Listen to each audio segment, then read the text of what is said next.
ஹல்லேலூயா, ஆமென். கர்த்தர் நல்லவர், உங்களை ஆசீர்வதிப்பார். ஆக இந்த நாள் ஒரு வார்த்தையை நாங்கள் தியானிக்க போகிறோம். நான் கடந்த கிழமை எடுத்த செய்தியில் இன்னும் ஒரு பகுதி, ஏராளமான செய்திகள் உண்டு. நான் கடந்த கிழமை எடுத்த செய்தி, கடந்த கிழமை உங்கள் எல்லாருக்கும் அது பிளஸ்ஸிங்காக பேசினேன். ஆமென் சொல்லுங்க. எத்தனை பேர் விசுவாசிக்கிறீங்க? ஆமென். அவரிடத்தில் கிடைக்கும் வரை தட்டுங்கள், அவரிடத்தில் தான் நீங்கள் தட்டுவது திறக்கப்படும். ஹல்லேலூயா. விசுவாசிக்கிறீங்களா? இப்படிப்பட்ட இரக்கமுள்ள ஒரு கடவுள் நமக்கு கிடைத்திருப்பது எத்தனை பெரிய பாக்கியம். ஹல்லேலூயா, ஆமென். விடக்கூடாது, விடவே கூடாது. கிடைக்கும் வரைக்கும் தட்டி கொண்டே இருக்க வேண்டும். திறக்கும் வரைக்கும் தட்டி கொண்டே இருங்கள். ஆமென் சொல்லுங்க. தேடிக்கொண்டே இருங்கள். அவர் சொல்லுகிறார், நான் இரக்கம் உள்ளவர். இரக்கத்தில், நல்ல சொல்லுங்க, இரக்கத்தில் ஐஸ்வர்யம் உள்ள தேவன். இரக்கத்தில் பணக்காரர் அவர் தான். இரக்கத்தில் அவர் தான் பில்கேட்ஸ். ஆமென், ஆமென். பில்கேட்ஸ்லாம் அவரோட கால் தூசுக்கு கூட கிடையாது. ஹல்லேலூயா. நம் ஆண்டவர் மகா பெரியவராக இருக்கிறார். ஆகவே அந்த செய்தியில் இன்னும் ஒரு பகுதி இருக்கு. கொஞ்சம் எல்லாமே சபைக்கு தேவை. சபையை ஏன் கடவுள் வைத்திருக்கிறார்? கர்த்தர் சபையை வைத்திருப்பதற்கு ஒரு நோக்கம் இருக்கிறது. அது சபை மறக்கக்கூடாது. ஒவ்வொரு நாளும் இந்த உவமையில் ஆண்டு சொல்றார். லூக்கா 11க்கு வாருங்கள், லூக்கா 11க்கு வாருங்கள். ஒரு காரியத்தை ஜெபிக்கணும். இதெல்லாம் இந்த நாட்களில் தேவன் நமக்கு போடுகிற பாரங்கள். அநேக நாட்களாக எனக்கும் இந்த பாரத்தை ஆண்டு போட்டிருக்கிறார். இதற்காக நான் இந்த நாட்களில் ஜெபித்து கொண்டிருக்கிறேன். கர்த்தர் இந்த நாட்களில் அதற்கான வழிகளை திறப்பாராக. ஹல்லேலூயா, நன்றி. இயேசுவிடத்திலே சீசர்கள் அவர்கள் தமக்கு ஜெபம் பண்ணும்படி கற்றுத்தர வேண்டும் என்று சொன்னார்கள். அப்பொழுது இயேசு ஒரு ஜெபத்தை கற்றுக் கொடுத்தார். என்ன சொன்னார்? சொல்லுங்கள் பார்க்கலாம். நீங்கள் மௌனமாய் இருக்கும் பொழுது பரமண்டலங்களுக்கு எங்கள் பிதா மிகவும் துக்கப்படுகிறார். இந்த ஜெபம் எல்லாம் மன்னனமா இருக்கணும். ஆமென் சொல்லுங்கள். மண்ணில் கிடக்குது.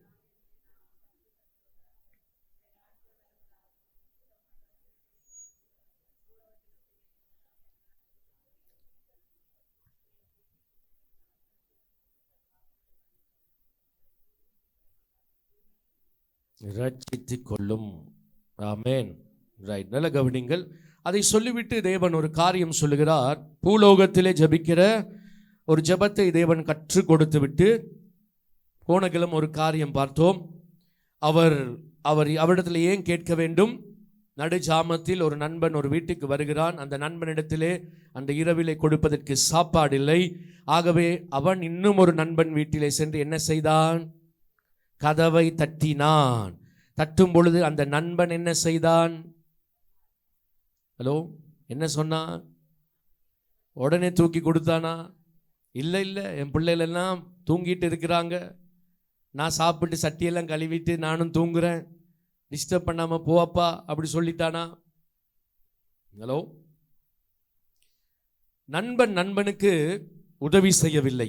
அதை கொஞ்சம் கடந்த கிழமை நீங்கள் தியானித்தீர்கள், நான் பிரசங்கித்தேன். அப்பொழுது இயேசு என்ன சொல்ல வருகிறார் என்றால், அந்த நண்பன் நண்பனுக்கு உதவி செய்திருக்க வேண்டும், ஆனால் அவன் உதவி செய்யவில்லை. ஆனால் அவன் திரும்பி திரும்பி என்ன செய்தான்? வருந்தி வருந்தி கேட்டுக்கொண்டே இருந்தான்.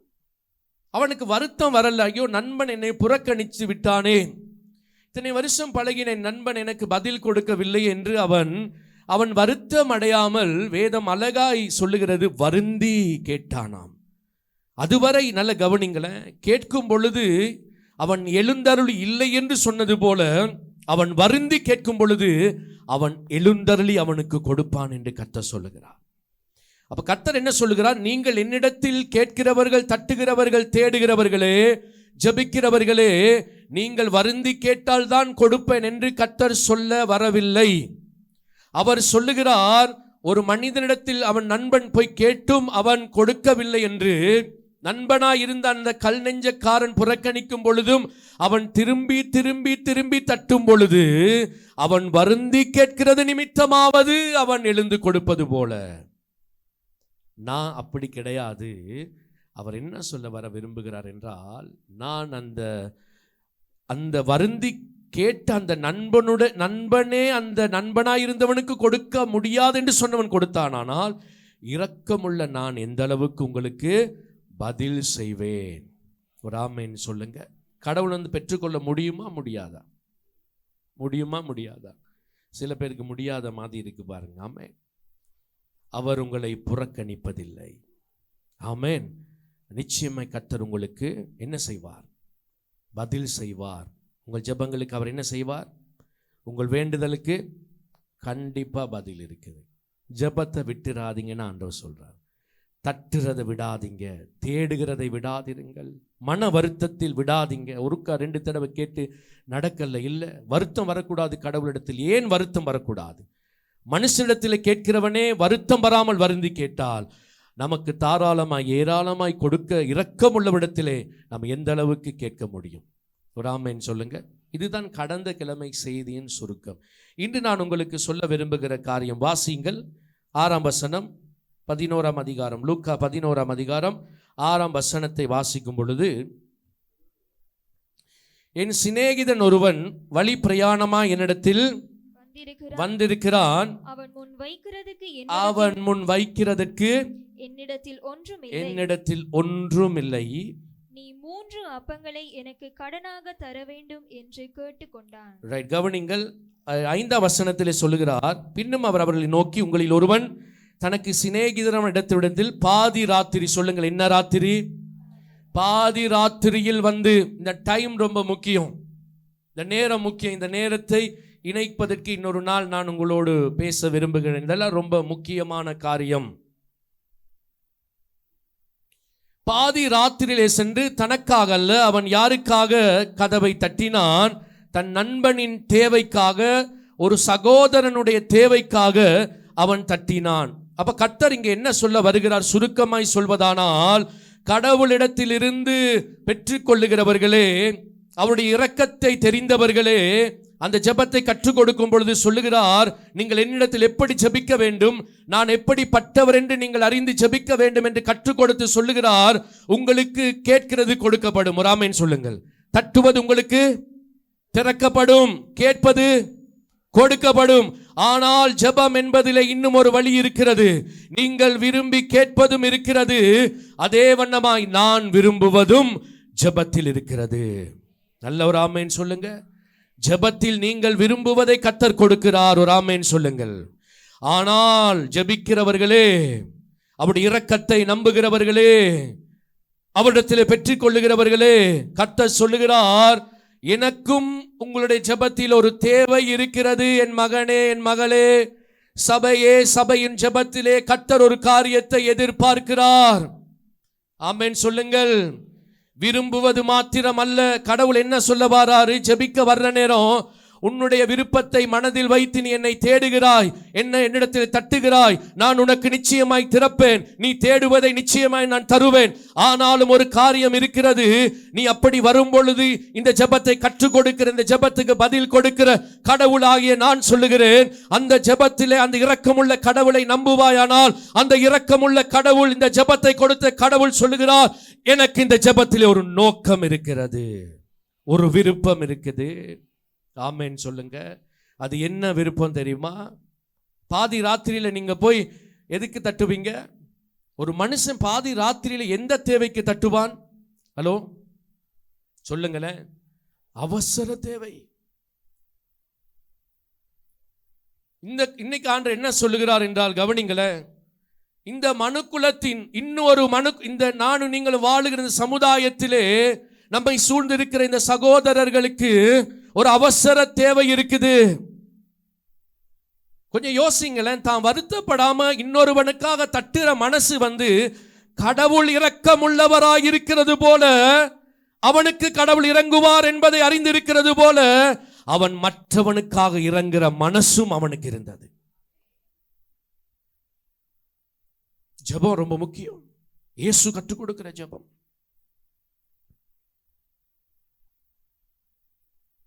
பாதி ராத்திரியில போய் யாராவது மற்றவங்களை பத்தி பேசுறதுக்கு நீங்க போவீங்களா? இல்லையே. பாதி ராத்திரியில் போகிறான். இயேசு சொல்லுகிறார், ஒருவனும் கிரியை செய்ய முடியாத ஒரு ராக்காலம் வருகிறது. ராமேன் சொல்லுங்க. ஒரு ராக்காலம் வருது. சபை சும்மா இருக்க கூடாது. எல்லாம் செய்கிற கடவுள் சபையில் எடுத்திருந்த ஒன்றை எதிர்பார்க்கிறார். அந்த இரக்கத்தை நம்பி அந்த இரக்கத்தை யாருக்கு பெற்றுக் கொடுக்க வேண்டுமோ அதற்காக சபை மன்றாட வேண்டும் என்று இயேசு கற்றுக் கொடுக்கிறார். ஆமென் சொல்லுங்க. இன்னைக்கு நமக்காக ஜெபிக்கிறதுக்கு எங்களுக்கு ரொம்ப கஷ்டம் தெரியுமா? ஆனால் அவன் ரொம்ப நல்ல, நான் சொன்னேன் கல் நெஞ்சுக்காரன் சொன்னேன்ல, அவன் கல் நெஞ்சக்காரன் கிடையாது, அவன் நல்ல நெஞ்சுக்காரன். ஆமென் சொல்லுங்க. புரியுதா நான் பேசுவது?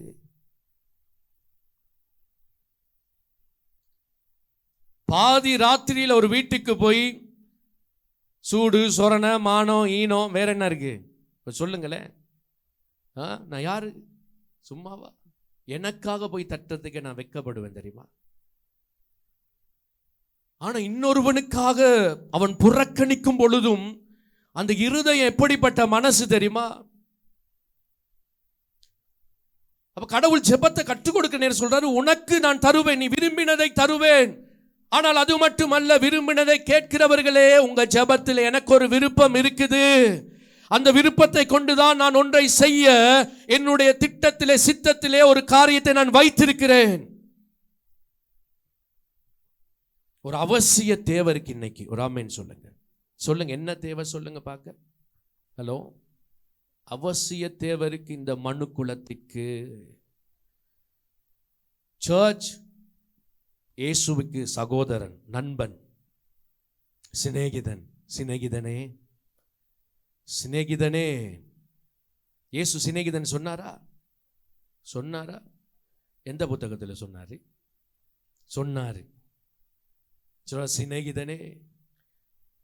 அவர் இதெல்லாம் சும்மா, இயேசு எந்த வார்த்தையும் சும்மா பேசுறதே கிடையாது. சிநேகிதனே, அவர் சொல்றாரு, எனக்கு ஒரு தேவை இருக்குது, அதை நீங்க தான் செய்யணும். ஒரு ஆமென் சொல்லுங்க. நான் உங்களுக்கு இப்படி சொல்லவா, இன்னைக்கு நீங்க உட்கார்ந்து இருக்கிறீங்களே, உங்களுக்காக நான் சொல்லுகிறேன், பல வருஷம் பல தசாப்தங்களுக்கு முன்னுக்கு கண்ணீரோடு இந்த பட்டணத்திலே ஜெபித்த யாரோ ஒரு சிலர் இருக்கிறார்கள். புரியவில்லை ஒரு சிலருக்கு. நீங்க இன்னைக்கு நம்ம இந்த ஒய்யாரமா அந்த ரட்சிப்பில் அமர்ந்து நடக்கிறோம் தெரியுமா? இது சும்மா நடந்ததுன்னு நினைக்காதீங்க. நாங்க புண்ணியவானால நடக்கல. இது கடவுள் வைத்த இரக்கத்தை ஒருவன் அறிந்து இந்த பட்டணத்திலே ஜனங்கள் ரட்சிக்கப்படணும் சொல்லி யாரோ ஒருவர் அன்று ஜெபித்திருக்கிறார்கள். இந்த வத்தலை பட்டணத்துக்கு 1980 யாரும் வர முடியாது, அது தெரியுமா? ஒரு பாஸ்டர் வர முடியாது. எத்தனையோ பாஸ்டர்மார் அடி வாங்கி இருக்கிறாங்க. அவங்கள கண்ணீரோடு விதைச்சது தான் இன்னைக்கு நீங்க அமர்ந்து இருக்கிறீங்க. விசுவாசிக்கிறீங்களா? ஒரு ஆமென் சொல்லுங்க. ஆமென். அப்ப இன்னைக்கு ஒரு மனுக்குலம் அழிந்து கொண்டு இருக்குது, தேசம் அழிந்து கொண்டு இருக்குது. உலகத்தின் எழுப்புதல் யார் மூலம் வந்துச்சு தெரியுமா? பெரிய சபை கட்டினவர்கள் மூலம் அல்ல. ஆமென் சொல்லுங்க. மிகப்பெரிய கோடீஸ்வரரான ஊழியர்கள் மூலம் அல்ல.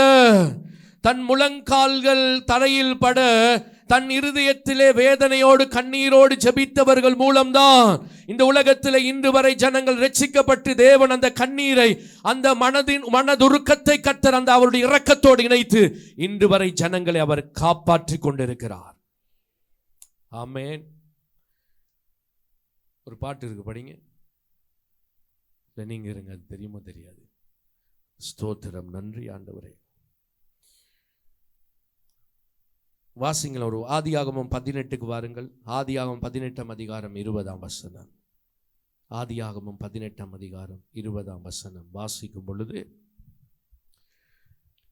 பின்பு கர்த்தர் சோதோம் கொமோராவின் கூக்குரல் பெரிதாயிருப்பதினாலும் அவைகளின் பாவம் மிகவும் கொடிதாயிருப்பதினாலும்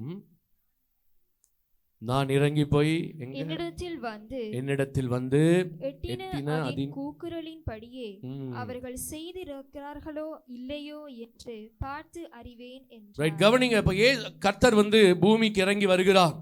சோதோம் கொமோரான்னா நீங்க நினைக்காதீங்க சாதாரண பட்டணம் அல்ல, பாவம் நிறைந்த பட்டணம். கடவுளுக்கு விரோதமாய் வாழுகிறார்கள்.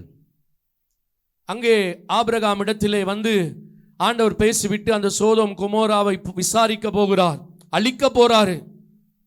ஆபிரகாம் ஆசீர்வதிக்கப்பட்டவன். சொல்லுங்க, எந்த குறைவும் இல்லை. என்ன கிடையாது? செல்வ சீமானா இருக்கிறான். இன்னைக்கு செல்வ சீமானா இருக்கிறவங்களுக்கு எல்லாம் அந்த பாரம் இல்லை. சர்ச் அப்படி இருக்கணும். ஆபிரகாமின் மனசு மாதிரி இருக்கணும். ஜபிக்கிறவங்களுக்கு, கடவுள் பெற்றுக்கொள்ளுகிறவருக்கு, அவருடைய இரக்கத்தை அறிந்தவர்களுக்கு ஒரு விஷயம் தெரியணும். ஆபிரகாமை போலவும் நாங்கள் வாழ வேண்டும் என்று ஆண்டவர் விரும்புகிறார். ஒரு ஆமேன் சொல்லுங்களேன். போன கிழமை நல்லா ஆமேன் எல்லாம் வந்துச்சு, கொஞ்சம் டல்லா இருக்கு, என்னன்னு தெரியல ஆமேன். ஆனால் ஒன்று சொல்லுங்க, நீங்கள் இன்று தவறவிட்டால், இன்று நாம் தவறினால் நிச்சயமாய் அதன் பாதிப்பு அநேகர் இயேசுவை அறியாமல் மரித்து போவார்கள். இருக்கிறீங்களா? பரவாயில்லையா? நான் இப்படி சொல்றேன், போன கிழமை அந்த வேர்டை சொன்னேன். நான் அவரிடத்திலே தட்டாதபடியினாலே யாரும் சாகக்கூடாது ஆண்டவர். கடவுள் அதைத்தான் இங்கே சொல்ல வராரு. என்ன சொல்ல வராரு சர்ச்? என்ன சொல்ல வராரு? எல்லா காலத்திலையும் ஏன் தேவை? ஏன் தேவை? நமக்கு என்னைக்கு தான் தேவை இல்லை சொல்லுங்க? ஒரு காலம் இருக்கு, ஆண்டவர் சொல்றாரு, உன் தேவையை மட்டும் மனதில் வைத்து நீ தட்டுகிற காலம் அல்ல. இந்த மனுக்குலத்தின் தேவையை வைத்து, இந்த மனுக்குலத்தின் மேலே நான் வைத்த சித்தத்தை அறிந்து அவர் கதவை தட்டுகிற ஒரு நேரத்துக்குள் கர்த்தர் எங்களை கொண்டு வந்திருக்கிறார். அமெரிக்காவில் எழுப்புதல் வந்தது யார்னால் தெரியுமா? ஜெபிக்கிற மனிதர்கள் மூலமாய் வந்தது. ஒரு ஆமேன் சொல்லுங்க. அமெரிக்காவிலே அசூசா என்கிற ஒரு தெரு இருக்குது. அந்த தெருவிலே ஜெபிக்கிற ஒரு மனிதன் இருந்தார். அவர் பார்த்தாரு, சபைகளிலே பக்தி விருத்தி கிடையாது. ஏனோ வருகிறார்கள், ஏதோ போகிறார்கள். பாவத்தில் இருக்கிறவன் பாவத்திலே இருக்கிறான், உணராதவன் உணராதவனாகவே இருக்கிறான். தேவனுக்கு முக்கியத்துவம் இல்லை. மனம் உடைந்தார், வேதனைப்பட்டார். தேசத்தெல்லாம் பாவம், விபச்சாரம், வேசித்தனம், எங்க பார்த்தாலும் கிளப்பும், அநியாயமும், வாலிபர்கள் கெட்டு போய் அவர்கள் அழிந்து கொண்டிருக்கிறார்கள். அப்படி இருக்கும் பொழுது ஒரு மனிதன் ஆண்டவர் சமூகத்திலே பல வருஷம் ஜெபித்துக் கொண்டிருந்தான். அந்த ஜெபத்தை கேட்டு ஆண்டவர் ஒரு நாள் ஒரு எழுப்புதலை கொண்டு வந்தார். ஆமென் சொல்லுங்க. வேல்ஸ் தேசத்தில் ஒரு எழுப்புதல் வந்துச்சு. அது ஏற்கனவே நான் சொல்லி கொடுத்திருக்கிறேன். அந்த எழுப்புதலுக்கு யார் காரணம்? நான் இல்லை, பாஸ்டர். சொல்லுங்க, யாரு? வேல்ஸ் தேசத்தின் எழுப்புதலுக்கு யாருங்க காரணம்? Evan Roberts. ஆமென். இருக்கிறீங்களா? எங்க வேலை செஞ்சான் தெரியுமா? பேங்க்ல வேலை செய்யல, நிலக்கரி சுரங்கத்திலே வேலை செய்தான். 17வது வயதிலே அங்க பார்த்த எல்லா இடமும் அநியாயம், எல்லாரும் கெட்டு போறான், எல்லாம் கெட்டு போறான், பார்க்கிறவெல்லாம் அநியாயம், பாவம். அவனுக்கு மனம் என்ன செய்யல? தாங்கல. ஆமென். இருக்கிறீங்களா? ஆமென் சொல்லுங்க. மனம் உடைஞ்சு, அவனுடைய உள்ளம் உடைந்து அவன் என்ன செய்தான்? விடிய நைட் வேலை முடிஞ்சிட்டு வந்து விடிய நைட் 12 மணிலேருந்து விடிய காலை 4 மணி வரைக்கும் ஜெபம் பண்ணான். 8 வருஷம் ஜெபித்தான். ஒரு நாள் வந்தது, அந்த வேல்ஸ் தேசத்தை கர்த்தர் தொட்டார். கடவுளுடைய இரக்கத்தை நம்பி அந்த இரக்கமுள்ள எந்த மனம் இன்னொருவனுக்காக ஜெபிக்கிறதோ, கர்த்தர் அந்த இரக்கம் பாராட்டுகிற தேவன் அந்த ஜனத்தை அழிவிலிருந்து காப்பாற்றுகிறார். ஆபிரகாம் என்ன செய்றார் தெரியுமா? பொல்லாத பட்டணம், அழிவுள்ள பட்டணம், பாவம் நிறைஞ்ச பட்டணம், செத்து போட்டும் அழிஞ்சு போட்டும் அப்படி நினைக்கல. அவன் ஆண்டவன் முன்னுக்கு நின்று தட்டிட்டே இருக்கிறான். வாசிங்க, சீக்கிரமா வாசிங்க. 20ஆம் வசனத்துக்கு வாங்க. 20 வாசித்தம்மா, 22 வாசிங்கள். 22 சீக்கிரமாய். அப்பொழுது அந்த புருஷர் அவ்விடம் விட்டு சோதோமை நோக்கி போனார்கள். ஆபிரகாமோ பின்னும் கர்த்தருக்கு முன்பாக நின்று கொண்டிருந்தான். என்ன செய்து கொண்டிருந்தான்? சர்ச் சொல்லுங்க, என்ன செய்து கொண்டிருந்தான்? நின்று கொண்டிருந்தான். போவல்ல, நல்லா இருக்கிறதானே, எனக்கு என்னப்பா? அதுக்கப்புறம் வாங்களேன். அப்பொழுது ஆபிரகாம் சமீபமாய் சேர்ந்து துன்மார்க்கனோடே நீதிமானையும் அழிப்பீரோ? 24 வசனம். பட்டணத்திற்குள்ளே ஒருவேளை 50 இப்ப கேட்கிற ஆண்டோட பேசிக் கொண்டு இருக்கிறான். அவன் கேட்கிற ஆண்டவர் 50 நீதிமான் இருந்து அழிப்பீங்களா? பன்றாடுகிறான். அவர் சொல்றார், இல்ல 50 நீதிமான் இருந்தா நான் அழிக்க மாட்டேன். அப்புறம் வாரார் ஆண்டவர். 26ஆம் வசனத்துக்கு வாங்க. அதற்கு கர்த்தர், நான் சோதோமிலே 50 நீதிமான்களை கண்டால் அவர்கள் நிமித்தம் அந்த ஸ்தலம் முழுவதையும் ரட்சிப்பேன் என்றார். ஒரு ஆமேன் சொல்லுங்க. எத்தனை நீதிமான் இருக்கிறீங்க? ஹலோ, நீதிமான் எல்லாம் ஒரு ஆமேன் சொல்லுங்க. மற்ற நீதிமான் எல்லாம் காணோம். நல்ல சொல்லுங்க, நீதிமான் எல்லாம். ஒரு நீதிமான் மன்றாடுவதையே அவர் நின்று கேட்பாரானால், ஒரு பட்டணத்தின் லட்சக்கணக்கான மக்களுடைய அக்கிரமம் பெரிதாயிருந்தாலும் ஒரு மனிதனுடைய, ஒரு நீதிமானுடைய வேண்டுதலுக்கு கர்த்தர் நின்று செவி கொடுக்கிறார். ராமேன் சொல்லுங்க. பாருங்க, திரும்பி அவன் விடல ஆண்டவரை, திரும்பி பேசுறான், பேசிக்கொண்டே இருக்கிறான். 28 வசனத்துக்கு பாருங்கள். 28 வசனம். ஒருவேளை 50 நீதிமான்களுக்கு 5 பேர் குறைந்திருப்பார்கள், அந்த 5 பேர் நிமித்தம் பட்டணம் முழுவதையும் அழிப்பீரோ என்றான். அதற்கு அவர், நான் 45 நீதிமான்களை அங்கே கண்டால் அதை அழிப்பதில்லை என்றார். ராமேன் சொல்லுவோமா? அப்படி ஆண்டவர் பேசிக்கொண்டே வருகிறார். அந்த அதிகாரத்தை வாசிங்க. அவர் கேட்கிறாரு, அப்புறம் ஆபிரகாம் கேட்கிறாரு, இல்ல ஆண்டவரே 30 பேர் இருந்தா இல்ல அழிக்க மாட்டேன், 20 பேர் இருந்தா, தட்டி கொண்டே இருக்கிறான், கேட்கிறான், அழியக்கூடாது. லோத்து மட்டும் தான் அங்க இருக்கிறாரு, நான் சித்தப்பா பையன், ஆண்டவர் அவனை மட்டும் சரி காப்பாத்தி கொடுங்க. அப்படி கேட்கல, அவன் கேட்கிற, அவனுக்கு ஒரு பாரம் இருக்கிறது. அவன் சொல்லுகிறான், ஆண்டவர் 50 பேர், 40 பேர், 45 பேர், 40 பேர், 30 பேர், 20 பேர், பரவாயில்ல, 20 பேர் இல்லை என்றாலும் பரவாயில்லை, 10 பேர் இருந்தாலாவது ஆண்டவர் சொன்ன அந்த பட்டணத்தை நான் அழிக்க மாட்டேன். நானும் நீங்களும் இருந்து இந்த பட்டணம் அழிஞ்சு போகணுமா? இந்த தேசம் அழிஞ்சு போகணுமா? வாலிபர்கள் அழிஞ்சு போகணுமா?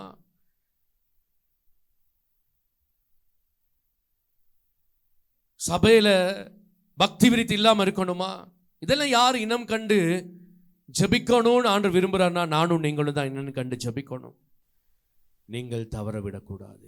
இன்னைக்கு ஆண்டவர் நமக்கு சொல்றாரு, உங்க ஜபத்தோட இந்த அழிந்து போகிற தேசத்துக்காக, இந்த ஜனத்துக்காக அவர் சமூகத்திலே மன்றாடுகிற நேரம். ராமேன் சொல்லுங்க.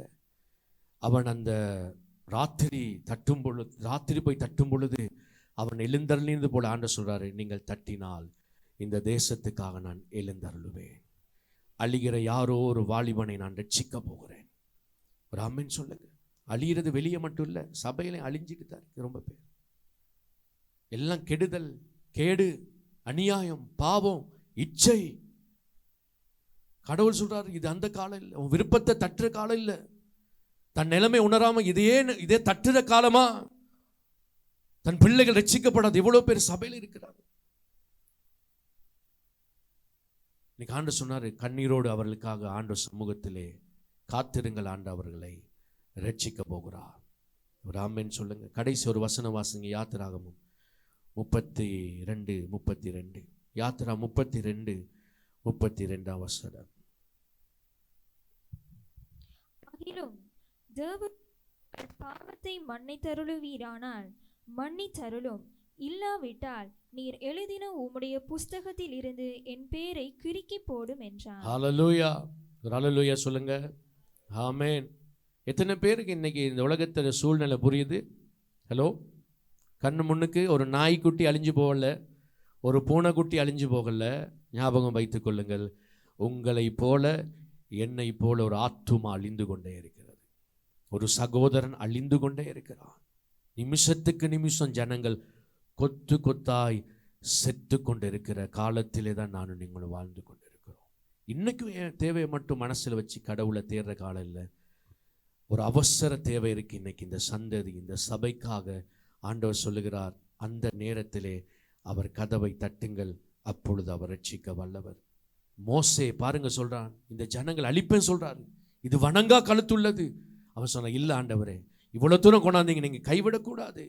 நீங்க அவங்கள அழிப்பீங்கன்னா என் பேரை முதலாவது அழிச்சு போடுங்க. ஆமேன்னு சொல்லுங்க. அப்படி சொல்லலாமா? நம்ம சொல்லுவோமா? நான் சொல்லுவோமா? அப்படி சில ரொம்ப விஷயம் பேசுறோம், ஆண்டவரை பத்தி குறை சொல்றோம், இதெல்லாம் சொல்றோம், இதெல்லாம் செய்யறோமா நாங்க? ஏன் கடவுள் அந்த அளவுக்கு அவங்களை உயர்த்தி ஆண்டு ஆசீர்வதிச்சிருக்கிறாரு? அவன் சொல்றான், அவனை வேதனைப்படுத்தி, குற்றப்படுத்தி, அவமானப்படுத்தி, முறுமுறுக்கிற அந்த ஜனங்களுக்காக வாழ்க்கை அர்ப்பணித்த மோசே சொல்லுகிறான், ஆண்டவர் சொல்ற, இந்த ஜனங்களை அழிப்பேன். அவன் சொல்லுகிறான், அழிக்க வேண்டாம், அவர்களை அழிப்பதானால் முதலாவது என்னை சாகடியும், என் பேரையும் ஜீவ புஸ்தகத்தை எடுத்து போடும் ஆண்டவரே. இதெல்லாம் இன்னைக்கு சபை ஜனங்கள் இல்லாதனால தான் தேசம் பாழாய் போகிறது, சபையிலே பாழாய் போகிறது.